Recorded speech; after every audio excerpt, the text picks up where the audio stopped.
changer. Faut chanter, maman, faut chanter. Faut chanter, maman, faut chanter.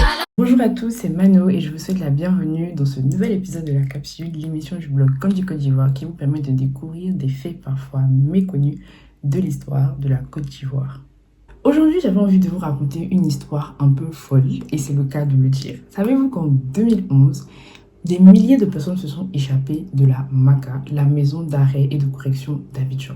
Oui, non pas une, ni deux, mais des milliers de personnes se sont échappées de la plus grande prison d'Afrique de l'Ouest. Comment cela a pu se produire? Les prisonniers ont-ils pu réintégrer la prison? Quelle est l'histoire de cette prison emblématique? C'est ce que je vous propose de découvrir aujourd'hui dans ce nouvel épisode de la capsule. En 2023, la MACA est renommée le pôle pénitentiaire d'Abidjan. Néanmoins, dans l'inconscient collectif, le nom MACA demeure. Construite en 1980 dans l'ouest d'Abidjan, plus précisément dans la commune de Yopougon, la prison s'étend sur une superficie de 12 hectares, ce qui fait d'elle la plus grande prison d'Afrique de l'Ouest, comme je le disais en introduction.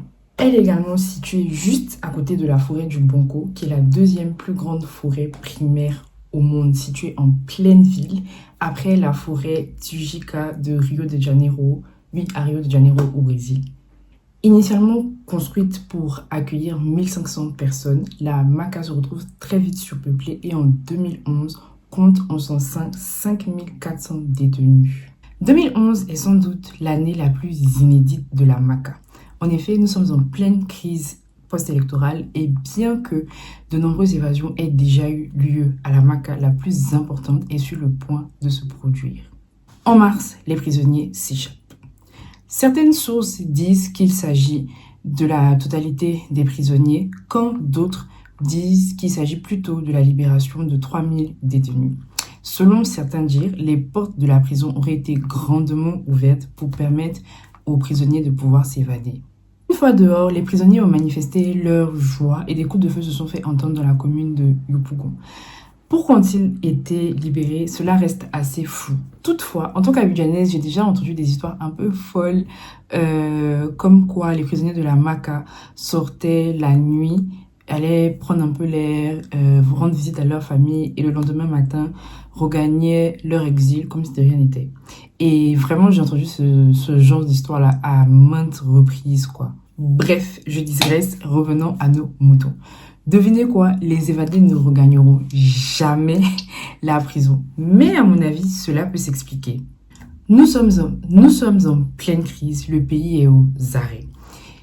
Les enfants ne vont plus à l'école. Je faisais d'ailleurs partie de ces enfants-là qui n'allaient plus à l'école à l'époque. Les parents ne travaillent plus. Il y a des affrontements, pire, des bombardements, des décès. Bref, le pays est plongé dans un chaos total. La priorité est donc à la restauration de la paix dans un pays qui est déjà en pleine agonie. Et quand bien même les autorités souhaiteraient retrouver ces prisonniers, ne sont-elles pas déjà vraiment débordées par la crise actuelle que traverse le pays? Cependant, de mars à août 2011, les autorités profiteront du vide de la prison pour la fermer et la rénover. Tout ceci à hauteur de 2 milliards de francs CFA, soit à peu près 3 millions d'euros. Et la mission de l'ONU en Côte d'Ivoire, ONUCI, y investira également de l'argent, soit c'était 19 millions de francs CFA, ce qui fait à peu près 28 000 euros. Le jour de sa réouverture en août 2011, la MACA accueillera 16 nouveaux détenus qui seront les premiers à inaugurer les nouveaux locaux. Aujourd'hui encore, la MACA demeure une prison surpeuplée où les prisonniers vivent dans des conditions de vie très difficiles, comme l'a dénoncé Amnesty International, notamment en 2011. Enfin, pour la petite histoire, La Nuit des Rois, qui est le premier film ivoirien qui a failli être nominé aux Oscars, a été tourné à la MACA. C'est un film que je trouve un peu compliqué à comprendre au début, mais il vaut vraiment la peine d'être vu. Pourquoi? Parce il explore l'histoire des différentes crises politiques qu'a connu la Côte d'Ivoire, mais à travers un prisme fantastique. Et c'est vraiment quand j'ai regardé ce film, je pense que c'est après avoir regardé le film que j'avais compris de quoi il s'agissait. Mais c'est un film que je vous recommande vivement. À présent, j'ai envie de vous demander, que pensez-vous de cette histoire? Avez-vous déjà entendu des histoires rocambolesques comme ça sur le monde pénitentiaire en Côte d'Ivoire? Dites-moi tout. Ainsi s'achève ce nouvel épisode de la capsule. Et comme vous le savez, comme à mon habitude, j'ai vraiment été super ravie de vous raconter cette histoire, de vous présenter cette vidéo. Si cette vidéo vous a plu, pensez à liker, partager, commenter. Cela permettra à plus de monde de découvrir le contenu que je vous propose. Comme d'habitude, je suis en compagnie de mon très cher ami, donc ce que presque personne ne sait sur la Côte d'Ivoire, le jeu de société que j'ai créé et qui permet de découvrir la Côte d'Ivoire à travers des faits iconiques, des faits inédits.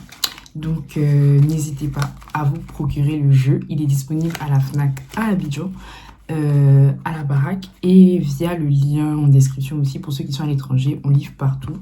Comme je l'ai déjà dit, on a déjà livré aux États-Unis, au Canada, en France. Je pense même que j'oublie une destination, mais voilà. Everywhere you go, Candy, on est là. Je vous fais de gros bisous et je vous dis à très bientôt pour un nouvel épisode de la capsule.